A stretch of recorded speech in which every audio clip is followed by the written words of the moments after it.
Bulletproof Radio, a state of high performance. You're listening to Bulletproof Radio with Dave Asprey. Today is an episode that you guys have been asking me about a lot. And the reason is that I talk about hair thinning and fasting. And people have been saying, Dave, okay, what about fasting for women? And there's a chapter in the book about that. And I warn people that, look, both men and women, if you over fast, or even if you over keto, or actually if you over vegan, any of those three things can create hair loss as one of the later stage signs that what you're doing isn't working very well. And you guys also know that I've done some recent work on my hair. It's way thicker than it has been in a long time because of some supplemental stuff that I'm doing, as well as the episode with Dr. Alan Bauman, where he moved 10,000 individual hairs from one place to another, which was kind of cool. So anyway, I've got better hair than I have in a long time, which was never that bad anyway, but I've been focusing on supplements and all. And since you guys are asking about fasting, you ask about hair loss, you ask about menopause and stress, I have the guest for you. She's returning to the show, and she's an expert on all of these things. And her name is Dr. Sophia Kogan. And she spent a long time studying, researching, and treating patients, more than 10 years, looking at hair loss, hair thinning in men and women. So we're going to talk about that in this episode today. So whether you're a guy, whether you're a woman, you're interested in what's going on with your hair during pandemic stress or any other time, especially in the context of stress and fasting, we've got an expert and we're going to learn from her today. Dr. Sophia, welcome back to Bulletproof Radio. Thank you, Dave. It's really fun to be back. I do want to say I'm more of a researcher than a treater. So just, in terms of my timeline. Clinical researcher. Yeah. You also just came out with a brand new paper about, actually less than a month after you published the paper, I've got you on the show. But you guys just published a pretty interesting paper looking at perimenopause, menopause, and women and hair loss and what you can do about it, which is the other reason why you're on the show. So basically, we're hair, stress, fasting, all that kind of stuff. Let's jump in on not necessarily the new study you did, because we'll get there, but you've told me off camera that you've just seen a huge increase in hair shedding recently. What's going on? Not personally, but just in the world. What's going on with that? Personally, too. Personally too. Well, your hair looks pretty good. It looks like it did last time, but you have a lot of it, so I guess your stuff works. Okay. I think so. My hair started shedding again when the pandemic started, and I noticed it and I felt it, and I was like, I'm very stressed. You have to be genetically predisposed to some degree, and I am, and that happens to me anytime I'm stressed. I get to manifest like this. Not everybody will, but a lot of people do. And right now, more than ever, people are coming forth saying that they're shedding more than ever. Now, the reason that this statistic, it's not just something that I made up in my head. I noticed myself and I felt like that was going to come, but now we're hearing that from our doctors. So I speak to a lot of dermatologists who treat people. And what they're seeing is a humongous rise in something called telogen effluvium. Yeah, explain that. I mean, we talked about it last time, but some people didn't hear that episode. So define it for people. It sounds pretty fancy.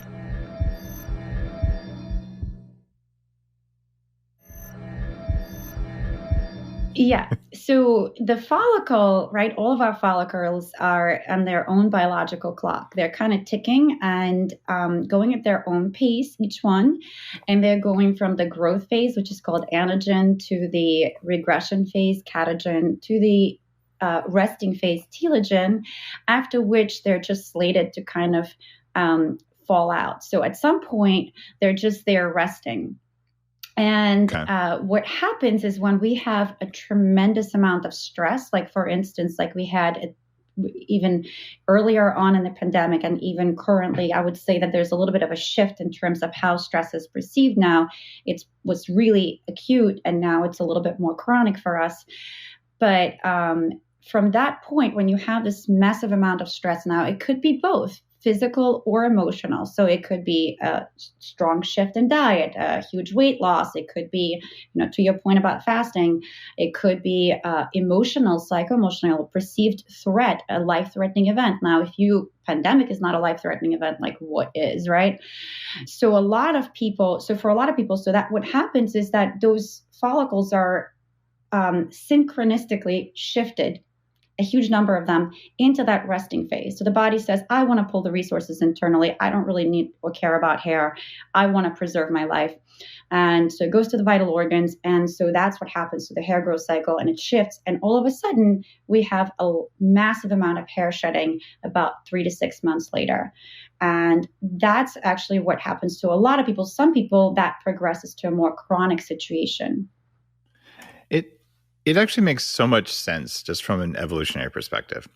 If you're going through a lot of stress, and it could be you have some chronic infection, it could be that you were in a car accident, you got whiplash, or you had a big breakup or a financial loss, anything on the WHO list of stressors.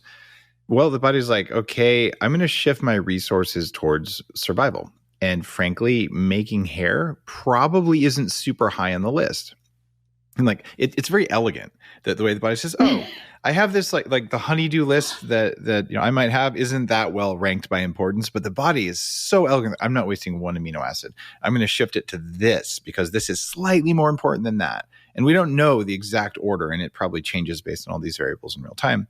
But hair just can't be that important, right? So it's no wonder. But if people now are having hair shedding, it's because they got tweaked 3 to 6 months ago from watching the news about the pandemic.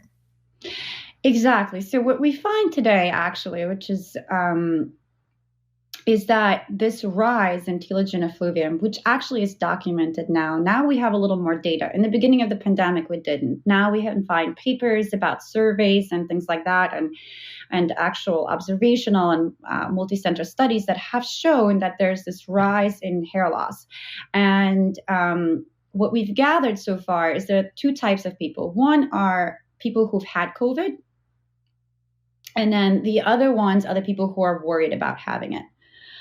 So now you have a physical stressor, right? So telogen effluvium is actually a manifestation. COVID could be a risk factor for telogen effluvium because you have gone through a febrile illness. Well, and any infection, like strep throat, any cold, any flu, exactly. A few months later, you can have hair shedding, right? Because it was a physical stressor. Exactly. And although we don't know the exact pathophysiology of how COVID causes hair shedding, because, right now we know with the long haulers that there's a ton of people coming back saying that hair loss is a manifestation that you find later. Well, cortisol would explain that, right? Just like stress hormones went up. And so, and isn't that the pathway? Don't we know inflammatory? Well, the other thing, what was interesting is about 14% of those people actually were asymptomatic. And so the question is so if it's not physiological, if it's not the febrile illness, and if it's not the inflammatory things, it could be medications, but it also could be those people that are really stressed while they have COVID. And so again, that stressor could be both emotional and physical. And the other half, right, the other people that are coming and calling us and going to the doctors are the people that are experiencing extraordinary amounts of stress. And I'm not just saying COVID related, because about 78% said that they were worried about COVID, but about 83% of Americans actually said that they're stressed because they feel like they're unprecedented. They don't know what's going to happen to the nation. They feel like it's the lowest point in our nation right now. Or they lost their job. They lost their company. They're going bankrupt. They haven't seen anyone. Their kids aren't in school and they aren't. It's amazing all the bad things that come as a result of our reaction to things. But I can see why people would be stressed, even if you didn't have it, right? Exactly. So the American Psychological Association every year, I don't know if you know this or not, but I know this because it's super interesting to me. They do a survey each year of how stressed Americans are. And just to give you perspective, in 2020, instead of doing one survey, they decided to do it monthly. Oh, wow. Because it was so bad that they said that actually, and I quote this, it's a national mental health crisis that could yield serious health and social consequences for years to come. But we must not account for that in our political decision making. Definitely. Let's just set that aside. I know, right? So the truth is that there's stress. I went to this report and I was shocked. The statistics are so they're grueling, right? Like they're saying that the level of economic stress is to the level that we've seen in 2008 during the recession. Yeah. And this is the only year where they saw such a statistically significant increase in stress from the year before. So they've never seen that from the time that they started doing that in, I think, 2008. So I think what we're experiencing now is the tip of the iceberg of what is going to come later on, and for the years to come. People who have children are more stressed than the ones that don't. And what's really fascinating is that the younger generation actually is most stressed. They said that the millennials, and they just have a loss of sort of like idea of what their future is about to be. And so they're very stressed. I mean, they're a very stressed generation in general. So they're all going bald. Well, we don't know yet, right? Like these are young individuals. So it's a matter of seeing, and a lot of people are stressed about the future of their children, or how the society, how we're going to adjust. And I think it was like 70 plus people were worried about their kids' social adjustment in the future. So it's a lot of things that people are stressed about, and follicles are very sensitive to stress. One of the other stressors is clearly nutritional. So if you've said, I'm going to put on my COVID-19, as in the 19 pounds you gained from sitting at home, because it's illegal to go outside in some parts of the world right now. I haven't figured that one out. But it's also, people are eating more, they're stress eating, they're eating more junk food and things like that. And that has an effect just because you have less nutrients and more inflammation. And so you get that kind of a stress. You also get then people who may be using the time, I have more control over my diet, like I'll do things. And this whole fasting thing, I'm such a fan of intermittent fasting. It's been 10 plus years. I wrote a book about it, but the big reason, or one of the big reasons I wrote it, is like, hey guys, if you do this too much, because it feels really good when you fast for a day or fast for, an 18-hour fast, when you learn how to do it. But then you're almost guaranteed to say, I'm going to do this every day forever because I just love my life. And it's so predictable. Women get it first. It's sleep quality goes down. It's probably because I'm not fasting enough. Like, let me just fast even more. And you're like, no, wrong direction. And then, weird, my cycle's a little bit messed up. And look, here comes the hair loss. And it's like lockstep. It always happens. And I think it probably happens faster if you're perimenopausal, because you have enough other stresses your hormones adjust. So it's like lifting heavy every day is going to cause stress. It'll cause hair shedding too, because it's too much for the body to handle. It's too much stress. Do you have any thoughts or advice, or it can be just theories, it doesn't have to be proven by study?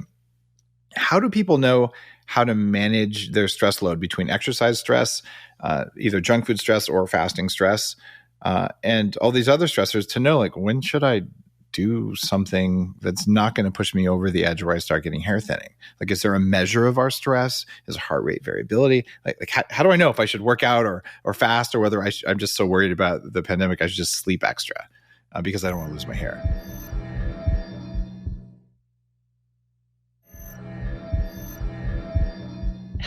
It's a good question. I think it's always about, first of all, you said something really important. Women are more susceptible. And I think that's something I didn't mention, is that in all of those reports, it was mostly women that were coming back with the hair shedding and telogen effluvium. Telogen effluvium is found predominantly in women. When you say predominantly, how predominant? I have to get the exact stats for you, but from my days in residency, like, I don't think I mean, if you ask Dr. Bauman, he'll check men, and literally probably 80%. I don't want to quote an exact number, but I think it's a very high percentage of women versus men who experience. So it's about 4 times more than men. And Alzheimer's, there's twice as much Alzheimer's in women as in men too. So it happens that way. Okay.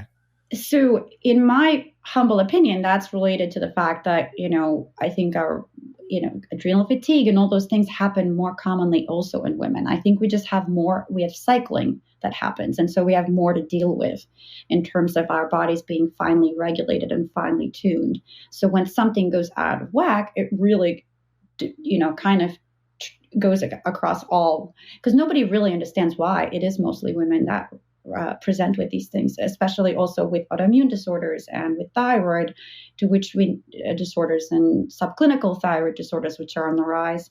I think we don't know why it's women, but we do know it is mostly women. And I think it's because we're more sensitive to stress. I think we might be more resilient to showing it outside, but internally we're more sensitive. Our fine-tuned mechanisms are more sensitive. But to answer your particular question about how and when, I think this is going to be less scientific and more intuitive. Because I think if you are ultimately feeling, if exercise does calm you down, and some people, they really need to get that energy out, and that's their way of feeling better internally, then maybe that's the right thing for them. You have to find one or two things in your life that are going to keep you sane, especially now. For me, when the pandemic hit, we have so many different levels of stressors that we're dealing with. Some people have kids, some people battling loneliness. Some people, most of us are really just kind of like hunkered down. It's hard to be inside. Like I was in New York City for most of the time now, and now I'm close to you, where there's more nature and I'm able to go outside. So there's just so many different things. And I think for each person, it's going to be really different, but they got to feel a feeling of calmness, because that's when you calm the nervous system. If the exercise is just going to wind you up, then find that time to breathe afterwards and sit down. For me, it was about dance. This is what distresses me. And for you, it might be, a different it might be cooking, it might be something where you get in a state of flow. And that's the meditative state that we all look for. So I don't have like a strong scientific answer for you in terms of that. But I do think you have to listen to your body. So you can get sort of an intuitive assessment of how stressed are you. And maybe on that day, don't push yourself even further. But on a day when you're feeling pretty energetic, you can push yourself a little bit, because then it's good stress versus adding good stress on top of bad stress equals too much stress. Exactly. And it's stacking, right? It's exactly what you said. We call this allostatic load, essentially. So we're all striving towards homeostasis, but in reality, what we're really striving for, it's towards allostasis. Yep. And for anyone who doesn't know the difference, homeostasis is rather static, and allostasis is mobile. So it's actually, how does we change to adapt to stress? Because stress is not static. It's adaptive. It's resilience. Right? At the end of the day, that's what everyone is looking for, and it's an underpinning behind the whole idea of the state of being bulletproof. That's been the mission for 10 years of doing this. It's I want to know I have enough energy to handle whatever life brings my way, which brings me peace. Right? So okay, I can handle this. Right? I've got it. And if you feel like, oh my God, with all this stuff going on now, maybe I can't handle it, your stress level goes up. And maybe that's a day you don't add more stress. And then you maybe do some meditating, some sleeping, whatever, exercise, whatever makes you feel good and calm down a little bit. Think, okay, then today I'm going to do a little bit, I'll lift something or whatever. But I do feel like there's so much emotional and psychological stress. If you take that and you say, oh, and by the way, here comes perimenopause or something, which is a huge amount of stress, that can be what pushes people over. And what I find really interesting is that if you look at the number of papers on hair loss, there's a few more papers on men than women, right? Don't even get me started on this. Or get me started but if you want to. You did your study on women, which I thought was really cool, because it's the same with fasting. Like 2/3 of the research out there, it's like we did it on men. Like, well, it turns out, this is going to sound really offensive, but women are not little men. Like there's differences. It's not really offensive, but some people still get mad when you're like, no, hormonally, it's different. So you targeted women at perimenopause and menopause with hair shedding problems. And you said, all right, can you use, I'm going to call it the algorithm from Nutrafol, but basically you guys figured out pathways for hair loss, and you put the right supplements in order to prevent that. And you have the stuff that Dr. Alan Bauman gave me after he did my hair follicle transplant. And this is something we've talked about before, but you have the women's formula for this, and you clinically studied it. Why do women lose hair during perimenopause. I mean, I've seen it in so many of my friends. They're like, what just happened? Do we know that pathway? So to give you perspective, all right, there's a lot more studies on men than women, a lot more. And not only that, but there's a lot more less studies on menopausal women. So I think there's that kind of like, there's the gap in terms of the gender, but there's also a gap in terms of who are we targeting, who are we looking for, and who are we forgetting. And so, but to give you perspective, I believe it's almost 50% of people who are suffering from hair loss are women. So Exactly. It's not really adequate to have such a, misplaced amount of attention on research on men versus women. And then also we have a fastly aging population, and 1/3 of a woman's, 1/3 or 2/3 of a woman's life is spent in menopause. 1/3, right? Yeah. Okay. So we really not in my world, because we're all going to live to at least 180. So maybe it might be a lot more than that. It might be even more than that. Exactly. In your world, if we're really doing everything that Dave tells us to do, then we might be spending even more time during that period of time. You could easily spend 50 to 100 years in menopause. Exactly. It's entirely possible. Okay. And so it's really important that not only does the research community pay attention to this population, but also the industry. And so for us, what happened to us is that actually the doctors came to us and said, hey, it seems like the men's product is working slightly better for the older women than your women's product. They figured it out themselves. And so we said, oh, that's interesting. Okay, let us go back and see. Well, it turns out that not only are women not little men, like you said, we have absolutely different hormonal pathways and, factors that contribute to what we need, but also women have very strict sort of phases in their lives, right? Men don't really have that as much. I know that they have a hormonal shifts that are much more gradual, but a woman, she has menarche when she starts having her periods. Then she has children if she wants to have children. That's always postpartum. There's obviously a shift, and often enough women lose hair. Lots of hair shedding after pregnancy. Exactly. Right? Also for the reason that the body kind of adjusts and knows what to do. And then there's menopause, right? And so we're often forgetting that there is that stage in life. And what's interesting is that in many cultures, and this used to be a celebrated age. And in fact, we know now that women in this age group are leaders in society. And so to treat them as, kind of like lost and sundowned and turned off and completely like not irrelevant, even studied in medical studies is ridiculous. Yeah. It's ridiculous. So what we did is we decided to see what's happening. And so we went back and researched it. So essentially, and there's very little literature there. So it's a lot about tying the dots together and understanding what's happening. And I think a lot about aging and, mitochondrial aging and all of that. So that all contributes. But essentially, one of the most important things that happens to a woman during that time is that the ovaries tend to shut down rather quickly.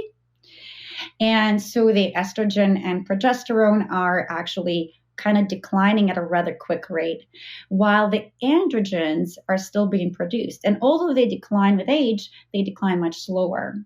And relative to the estrogen and progesterone, there's going to be a dominance of androgens. And if you're stressed, you're actually going to contribute to that. So in addition to having, the estrogen, progesterone, and androgen disbalance, you also have high levels of cortisol, which we just talked about. And that can additionally add to the disbalance because that shuts down your estrogen, progesterone production even more. And it kind of, it diminishes the sex hormone binding globulin. So you have more androgens to float around at the follicle. And what we know now is that it's both estrogens and androgens that play a role in the finely tuned mechanism of hair growth. We don't actually know the exact impact of estrogens 100%, but we do know that they play a role. So it's really the balance. It's the metabolization of both hormones at the follicle itself, which is why some people are more predisposed and some are not. So what we tend to see is a lot more of what we call female pattern hair loss, even in that age group. Some scientists and researchers and hair loss gurus believe that actually, they kind of tie the mechanism of postmenopausal or menopausal hair thinning to female pattern hair loss of some of the same mechanisms. And it's still kind of vaguely described. Against the research is rather little. And what we did is we dove into everything that exists out there, but there's so much more to be done, right? We know some of the changes are actually decreased hair growth rate. Mm-hmm. The percent of hairs that is spent in the anagen phase, which is the growth phase, and the decrease in hair diameter, as well as the change in diameter distribution that happens during menopausal stages. And that's just related to menopause. But there's also changes that happen with aging that are absolutely normal and will happen to everyone. And they kind of stagger, because what happens is our hair density naturally peaks at around 27 and then declines after that. And the same Unless thing you happens. do some stuff. You say it's inevitable, but it seems pretty hackable. I'm not saying it's inevitable. I'm saying that's what normally happens, unless you're Dave, or unless you're, us trying to buy. You don't have to be me, but like these are things we know happen if you don't do something. Exactly. And we're every day learning more of the things you can do. Like, oh, if I wanted my hair to be like it was when I was 27, what's it going to take? And is it worth it? And the cost and effort of doing these things over time will drop as we become better at doing it. So like, this is why anti-aging is a real thing, because it's happening.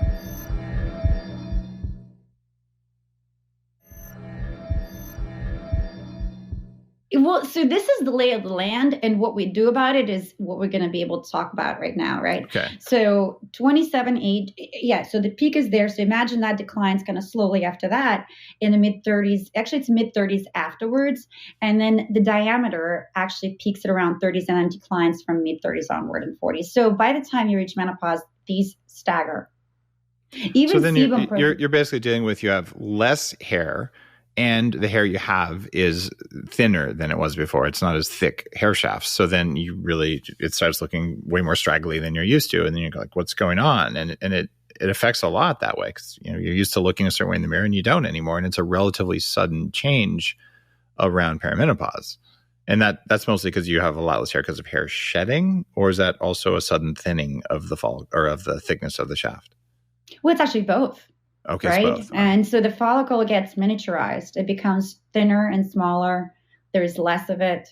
There's less hairs in each follicle. So these are things that are very progressive. You might not see the change right away, right? It's just, it's a cumulative effect over a period of time. But I think if you know that that's what's going to happen, again, what can you do to intervene, right? So that's my opinion, is you just have to try to do it before that. And not, you could certainly also catch up, and you can certainly use, we created the product, for instance, that we tested specifically for those women, because of the feedback we got from our physicians. And that's why we know it works. There's no doubt that prevention is way easier than reversing. And all the years that I spent as a really unhealthy young guy running an anti-aging nonprofit group where all the members were 2 or 3 times my age, I know for a fact that preventing that stuff is like 10% of the work and cost of going in and saying, oh, look, I'm 80, I want to be 40 again. You can probably pull that off. But it's going to take a lot of effort and time and energy and dollars. And so let's do the most efficient thing. And so you're saying you take care of the hair when you're younger, you'll have more of it when you're older. But what did you find for older people, or at least middle-aged people in your study, or for women in your study? Because that's what you studied. You gave them the Nutrafol women's formula you'd put together. What did you find? This is placebo-controlled, double-blinded, like a pharmaceutical company would do, but it's for a supplement. What happened? So we actually included to your point, right? It's prevention, but it's also what can we do for those that are going through it. So what we did was we went for those who are going through it, because we want to see what happens to them and how we can help them.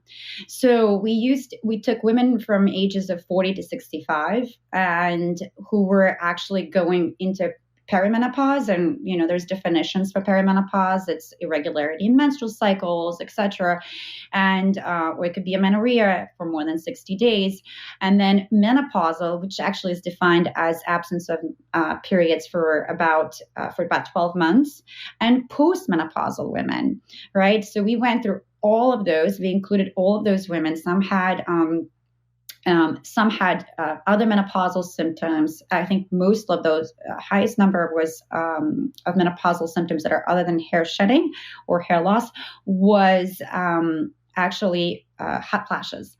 So we took all those women and we put them through it. And of course, it's a placebo-controlled trial, so it's a double-blind, placebo-controlled, randomized. So we did highest standard, and what we really found that the product actually increased terminal. So terminal hairs are the thick ones, right? And vellus hairs are the tiny baby ones. They're thin.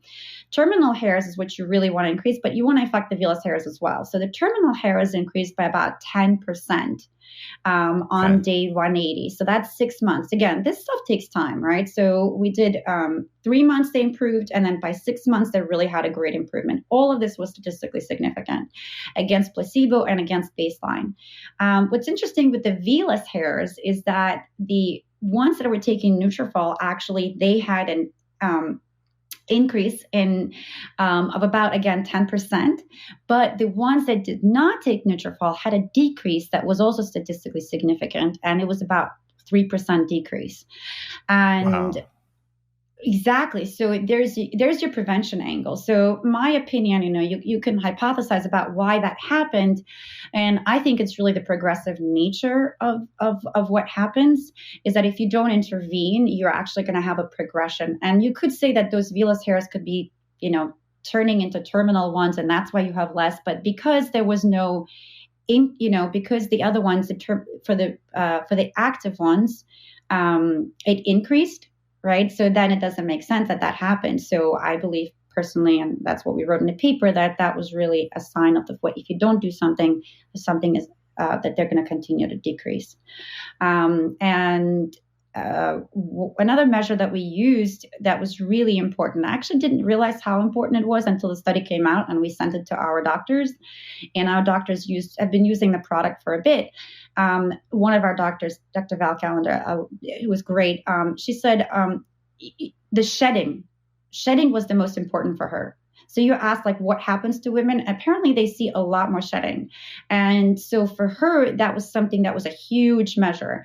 And we actually saw a huge decrease, about 30% decrease in shedding by 6 months in those who were taking Nutrafol.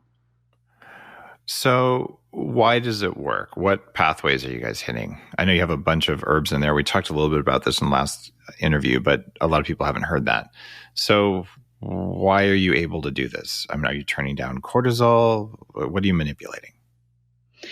Great question. So, like I said, so the reason why we created the formulation specifically for these women is because we realized that there was an improvement that they were getting from the men's formula. And the reason was that it was the saw palmetto. So we actually target the androgen dominance. We target it by using DHT blockers. And one of the DHT blockers that we use is saw palmetto. And that's very specific. So we increase the amount specifically for this population of women to address this adequately. And just a little side note, saw palmetto is best known for men who take it for prostate issues, right? That's the most common reason people would use that herb all by itself. But oh wait, it has effects in women and they're different. So use it to block DHT, which is what happens when testosterone breaks down via one of its pathways. DHT is biologically useful, but not too much of it because it gives women the female pattern hair loss that's a lot similar to the male pattern hair loss, right? So, and this is an oral supplement. You don't have to, you're not smearing anything on your hair. You're just taking it. Okay. Women don't like smearing stuff on their hair, by the way. No, just so guys you know. don't either. It's not fun. No, and that's why women don't love using, Rogaine minoxidil because when we asked the question for a lot of women, they said in our study, like over 80 or 90% said they'd rather take a pill than put something in their hair because it messes with our styling. Sure. But so the other pathways are stress, of course. Well, actually, let me just go back to the DHT. So another ingredient that we added that was really important is maca. And it has alkaloids that are actually functioning at different levels of the hypothalamic pituitary axis and the hypothalamic pituitary gonadal axis. It actually tones it at every point. It's an adaptogen, so it's great. It not only counters cortisol effect, but it also helps with the estrogen balance. They've actually, this maca is pretty well studied. That's one thing that's interesting. Sapo meadow, rarely studied for women. I've seen almost no studies except for ours. And maca has had some studies done on it in terms of helping with that transition. So it sort of mitigates that really hard and harsh shift in the decline in estrogen production.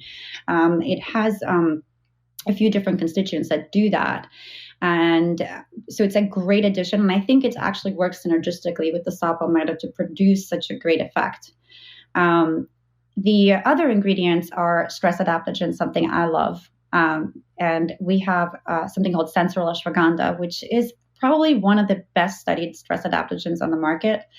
And it's kind of exclusive to us. We absolutely love this ingredient. And it has over 12 studies. Like, you don't get that on an ingredient.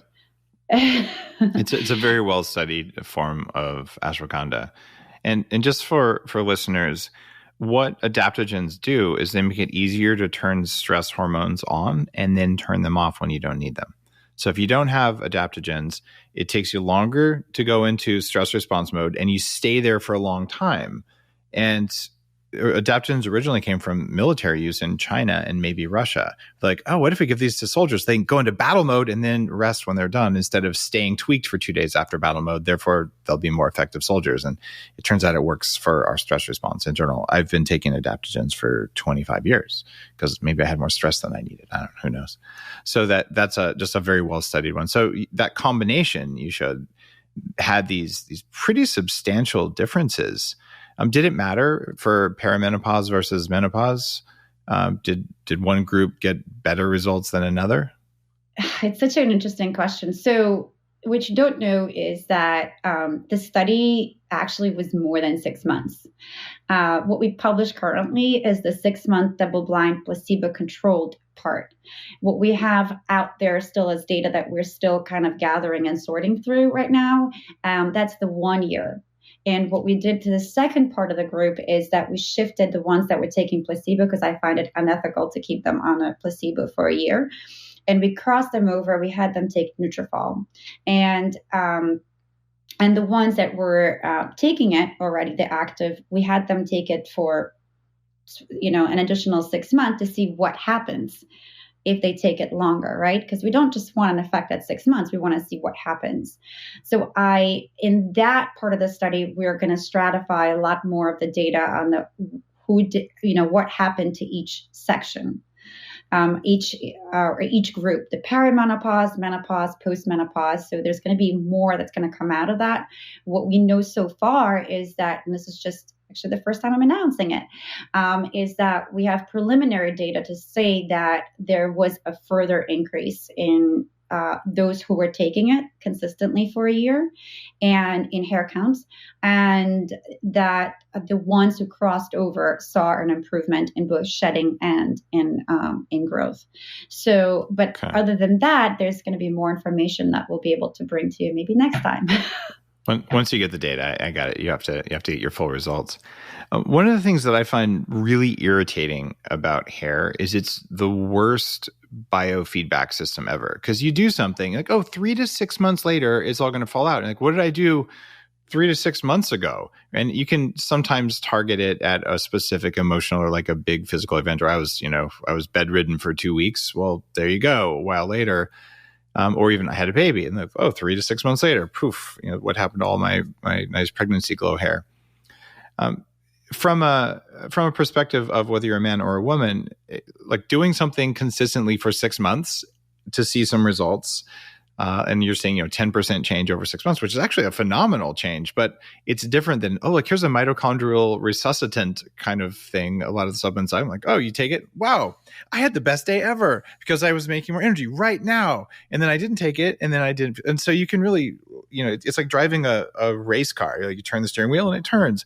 But if you're driving a ship, like you turn the wheel and it kind of slowly turns over the course of a mile. And I'm working on some stuff with my hair, stuff that I don't think anyone else is doing, but I've had a substantial reduction in gray hair. I think I can actually turn my hair all back to not gray. And I look at it, there's still some gray on top, but it's way less gray than it was before. There's no dye or anything in there like that. I think it's working, but it's going to take me at least a year in order to do this, probably 18 months.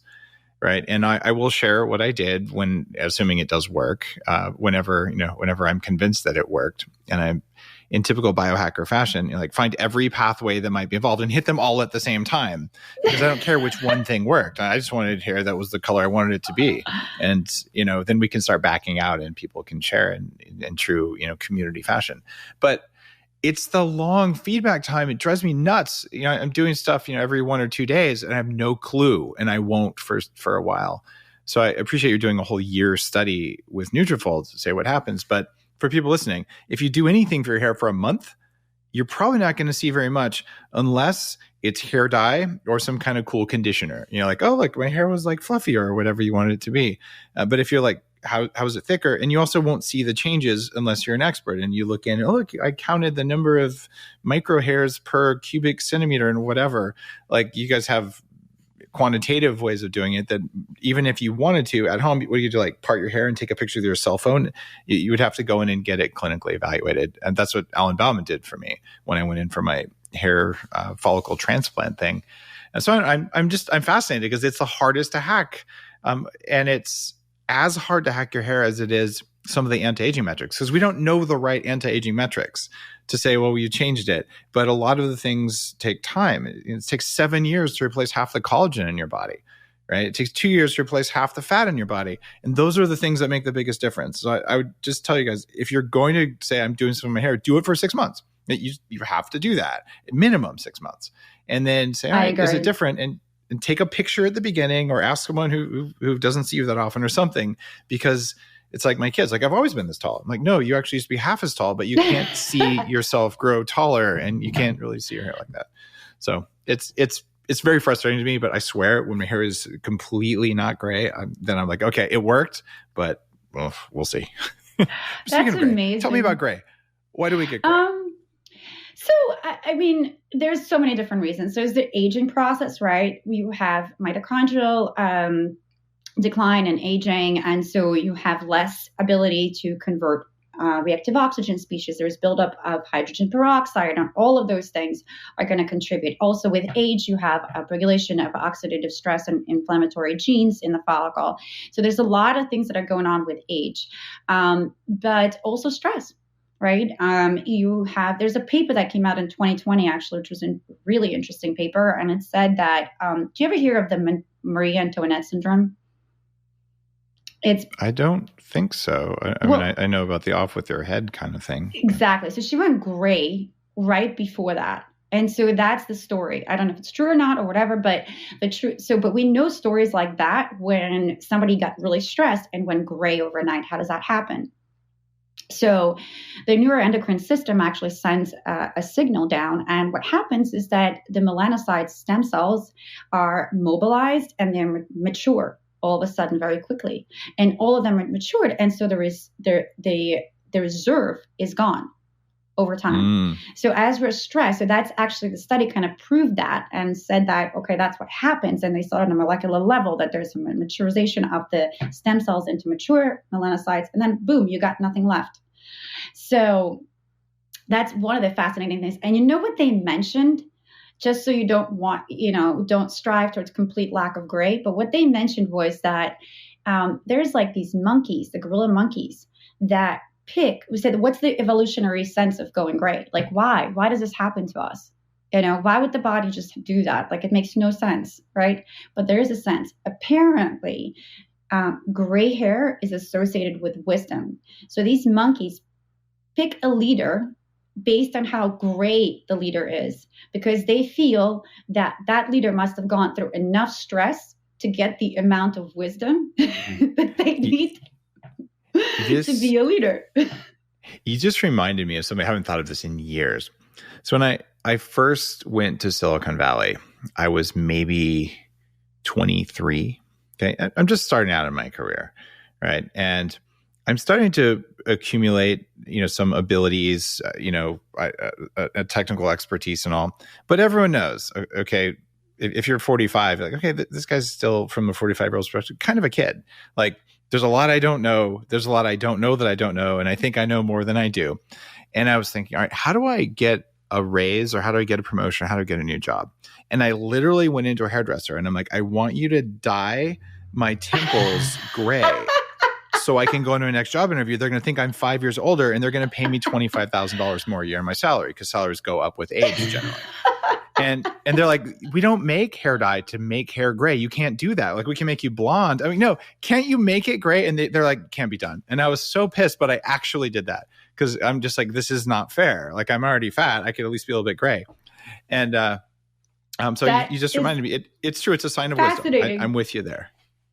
You were ahead of the times. You literally knew what happens evolutionary.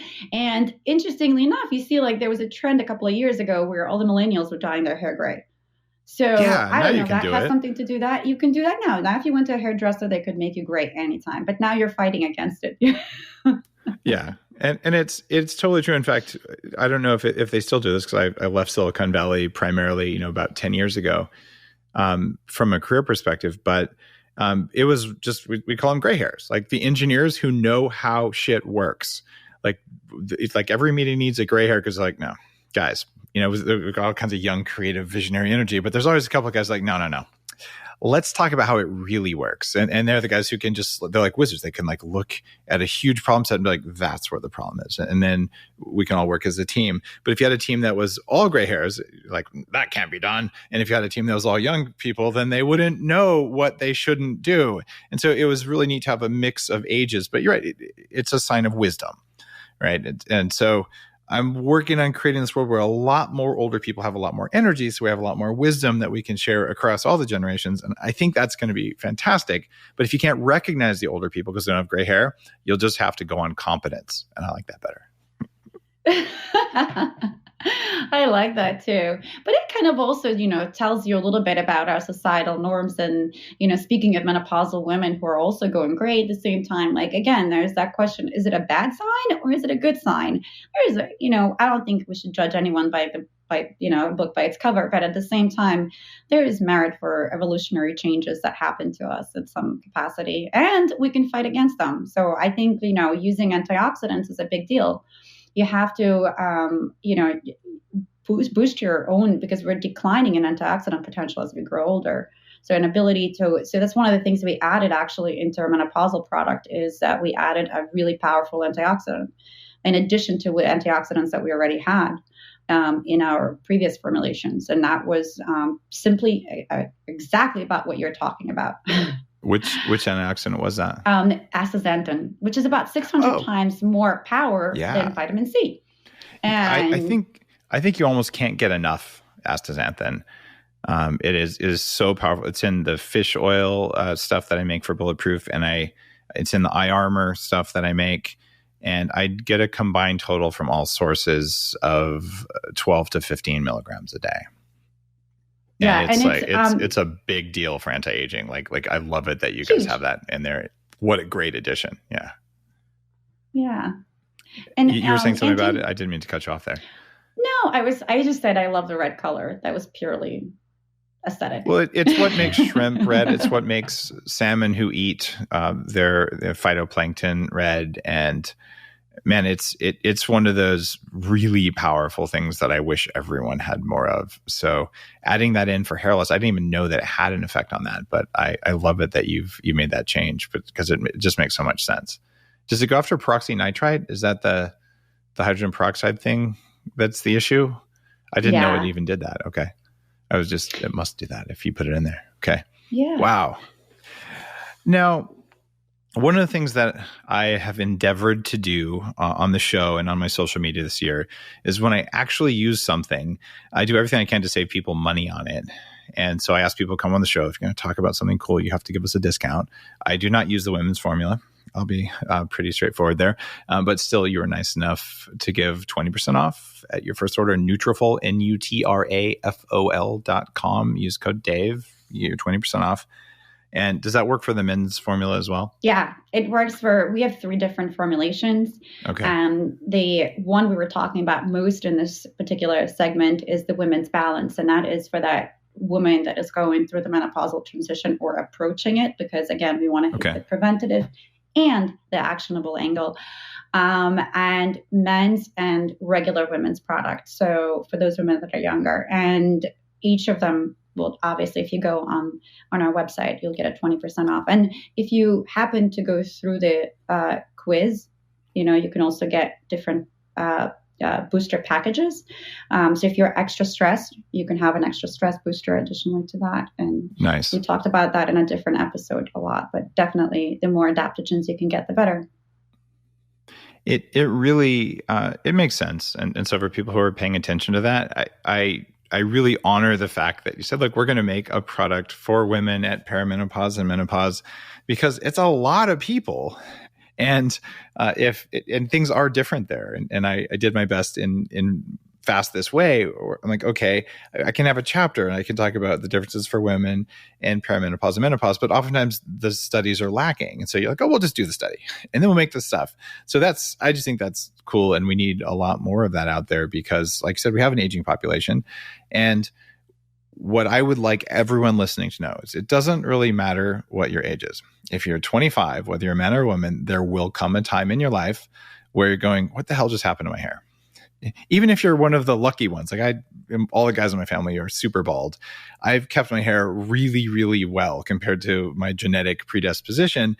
But I'm like, it's getting a little thin. And then Alan, it was like, hey, Dave, why don't you do an episode on something you don't really need? And we'll just move some hairs around. I'm like, all right, this is cool. I'm going to be around for 180 years. This is going to solve a problem. And I'm super stoked on it. And when I walked out of his clinic, he gave me some Nutrafol. It's like, here you go. Here's a couple bottles. You need to take this stuff. So it's definitely something you can do. And I'll say you can make it thicker and better looking and healthier when you're young. But if you do that and then you're stressed and you're tweaked and you're over veganing, you're over fasting, you're over ketoing, you can undo that even if you are taking supplements. So you got to manage your stress load, push yourself when you're ready to be pushed, recover yourself when you've already been pushed far enough by the world around you. And that algorithm isn't just about hair. It's like hair, skin, brain, muffin top, everything. Like that's how you take care of yourself. And so I think it's cool that you said, all right, there's these different age groups, different categories. Let's do the core science. So kudos. Thank you. I feel very proud of us. This is the first study that came out on women in menopause or who are going through hair thinning that for a natural supplement. There's virtually nothing even on non-natural supplements. So we're very proud of ourselves for taking the first step and kind of leading the industry in that and the research community as well. And it pays a special attention to a population of people that needs it. Keep doing it, and then save me a bunch of time and effort with a bunch of weird chemicals. If you could just make me a little pill that would turn gray off. I mean, how hard could it be? I am going to listen really hard. to what you're saying because 100%, listen, some people actually do feel like their hair, we see new hair sometimes growing in that is darker. I think it is really about tweaking it for that specifically. We haven't, done that. But I welcome your feedback. Well, we know less stress works. And I did go through a really stressful period about 3 years ago. Where I had a traumatic brain injury, and I was dealing with a whole bunch of different stuff at my different companies and just like a lot. And I noticed like the hair, it absolutely does get grayer and it can happen relatively quickly. I'm like, what the heck? And then it's like, well, it's partly stress, but it's also partly, I realized I was taking an imbalanced amount of zinc and copper. I was probably making myself copper deficient by overemphasizing zinc. So I cranked my copper up a little bit, but you don't want to be copper toxic. So I did a red blood cell test. So most people listening, like, what? Well, here's the deal. You might be a little bit low on copper, which could be a part of it, or you might be stressed, right? Or you could have too much hydrogen peroxide. And there's all these different variables. And some of those probably also tie directly to hair thinning. So that's why biology is so much fun, because it's all a system and you push on it this way and you might get 3 results and 2 of them you like and 1 you don't like. And so it's all a game. And the good news is that even if you lose all your hair after it turns gray, as long as your brain works, you're in good shape. I tend to agree with that. I also think everything is multifactorial. When you look at systems biology from like a functional medicine standpoint and not from just like a Western medicine standpoint, which is I think what you do as a biohacker, and this is what I'm into as well. And this is what actually Dr. Bauman is into. I really appreciate him for his biohacking brain. It's very hard to find in the Western medicine. And when you look at it from a systems biology perspective, everything is connected. The follicle is not outside of your body. So we see, that's why we talk about hair wellness. It's about really changing the systems inside, like what you do, and essentially biohacking your way to improve the hair outside. Because I think outside is always a manifestation of the inside. You're right. And this is one of the reasons that you can say someone looks healthy, and we're wired to think healthy people are more attractive because biologically there's some part of your cells going, could we have a baby together? And you're like, shut up, cells. That's not an appropriate thought, but we're biological. Like that's how it works. Right. And we're also wired as a survival thing. None of this is a human thought. This is, mitochondrial sensing kind of stuff. Like, oh, should I spend more time with people who look sick or more time with people who look well? Well, if you don't want to get whatever the latest plague is, you probably should spend time with people who look healthy. So we have an unconscious bias that way that's built in at a very low level. And all animals have it too. My sheep, it's interesting. Okay, they're in a flock. If a sheep is injured or sick, it will not show you anything because it knows the second it shows the other sheep that it's sick, it'll get kicked out of the flock. And like they'll ostracize, like you stay over there because you might have something. So as a sheep rancher, you're like, man, you can't even tell. It seems like if a sheep gets sick, it just drops dead. No, it was sick for 2 weeks, but no one could tell because they've evolved to hide that from an individual perspective, even though the flock's like looking for the unhealthy one. Humans are the same way, right? We just have different hair. You touched upon something that's really interesting. And that is another reason why we did this study, another reason why we wanted to target this population is because, and it's something that's really near and dear to me, is that it's a taboo subject. And I think what you touched upon is, generalistic. It's like our systems are wired this way, but they're even more so wired in terms of women and also menopausal women. So when I think about it, why is there such shame and guilt attached to it? And, the studies that show this, actually that women, and especially women in that age group, go through a tremendous amount of stress in relationship to their hair, even more so than men, because men sort of expect a thing. They look at their parents, they look at their father or their grandfather, they see a bald spot and they're like, oh, okay, this could happen to me.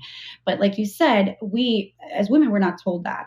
And so there's a tremendous amount of shame that happens. And I experienced it myself when I was younger, because when I started losing hair because of stress, or actually you said fasting, right? You mentioned fasting. I had an eating disorder in high school, and I lost a lot of my hair. So when we have going through it, we don't want to talk about it to anyone because it's such a shameful subject. So half of women get it. That's what's funny. Like, how could it be shameful when it's a 50% problem? But it is, right? It is. So and so there's this stigma that is attached to it, and then we call this kind of the last taboo. So we're going to be able to talk about periods. Great.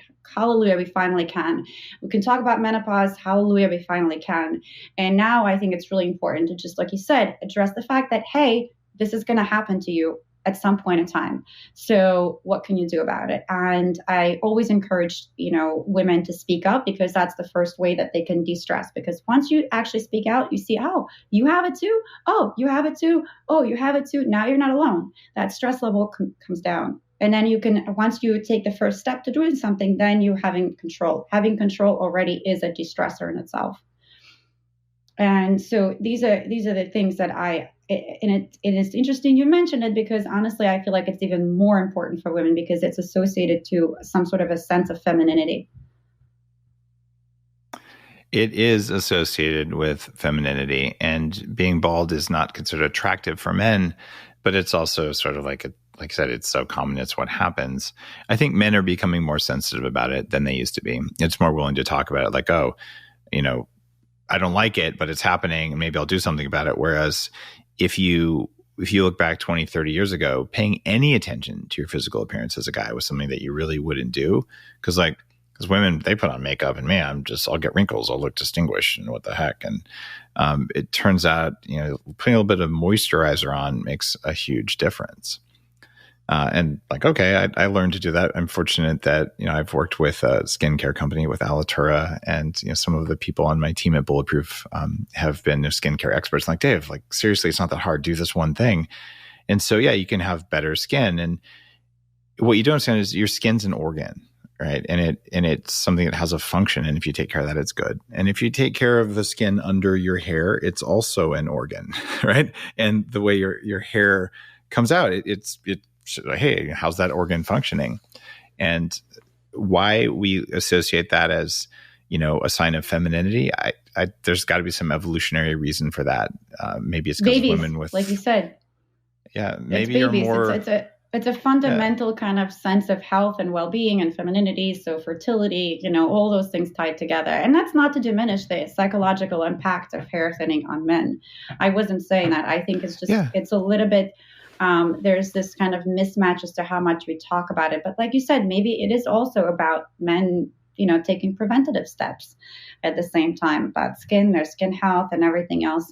By the way, your skin looks fantastic, just so you know. Oh, thank you. I like to think that 7 years to replace half the collagen in your body, if you eat a lot of collagen for 10 years, it just takes a little bit of time and a bunch of other stuff. But it's interesting to me, the psychological stuff there. And we can all sit there and go, it shouldn't make a difference, right? And rationally it shouldn't. But unfortunately, none of our feelings are subject to rationality. That's why they're called feelings, not thoughts. And so if it's affecting you, I would say, if hair loss is affecting you and you're saying, I feel like less of a man or a woman or whatever, you probably should do a little bit of therapeutic meditation kind of stuff on that to just be comfortable with where you are. And it's okay to also take some action. Be like, well, that said, I liked my hair thicker. Let me do something about it. They're both okay. And neither path is morally better than the other. And deciding, fine, whatever, I'm not going to do anything at all, and I'm just going to be stressed about it. You can do that too, right? It's everyone has their own places where they put their energy. And so I hope no one listening to this is feeling judged or shamed or whatever, because that's not the point. But the point is, we all want control of our own biology. That's the definition of biohacking when I wrote it. And yes, hair growth is part of your biology. And if you want control of that, hey, there's more tools now than we had before. And you just added a bunch of clinical data to it. And that's cool. Thank you. And I also just want to say something. When I say men or women, I mean biologically men or women, because there's a ton of genders that we can have. And so I was just really in reference to that. I think the hormonal shifts are a little bit different biologically, as we talked about it. So that's just something to say. I wanted to clarify that and be sensitive to anyone who is listening. And I'm sure the rules are different if you're taking a bunch of hormones to transition your sex, but I don't think we're going to cover that in this episode, that's for because that's a pretty specialized topic. Awesome. Well, Dr. Sophia, thank you for being on Bulletproof Radio again and talking about this specific study that you did, and also just the effect of stress and hair loss. And the good news is that the pandemic kind of stress for hair loss, when your stress goes down, it generally comes back, right? Yes, but it takes time. So you have to be patient. That's one of the things that I want to advise everyone is patience. And there's a chronicity to stress, I don't think it's going anywhere so soon, so we still have a lot to deal with, and just being mindful as to how we treat our bodies and what we can do on a biochemical level will be really important during this time. That's great advice. Other piece of advice for you as we end the show, you want to lower your stress, stop watching the news. They say the same thing every 10 seconds designed to push your fear buttons. It's just not useful. Use a better search engine than the one you've used for a long time, because they are now prioritizing fear-based results, especially on the news feeds. You can actually use news feeds. There's an app called News 360. I have no financial relationship with them. You can tell them what you're interested in, by thumbs upping and thumbs down anything. So it tunes a newsfeed and you can just thumbs down all the scary crap and you don't see it anymore. So my newsfeed is full of cool research and new stuff that I care about, not whatever the heck is the current, fear of the day sort of thing. And funny enough, if something really is happening, your friends will tell you about it. It's okay. You're not going to miss out. That's a way to reduce your stress and probably have thicker hair too if you do that over time. Hope you enjoyed today's episode. I hope you enjoyed the episode today. The website is Nutrafol, Nutrafol. Get 20% off with code DAVE. And no, you don't have to do any of this stuff. But if hair is part of your biology you want to control, there's really good science, including new stuff for an understudied major part of our population. Enjoy.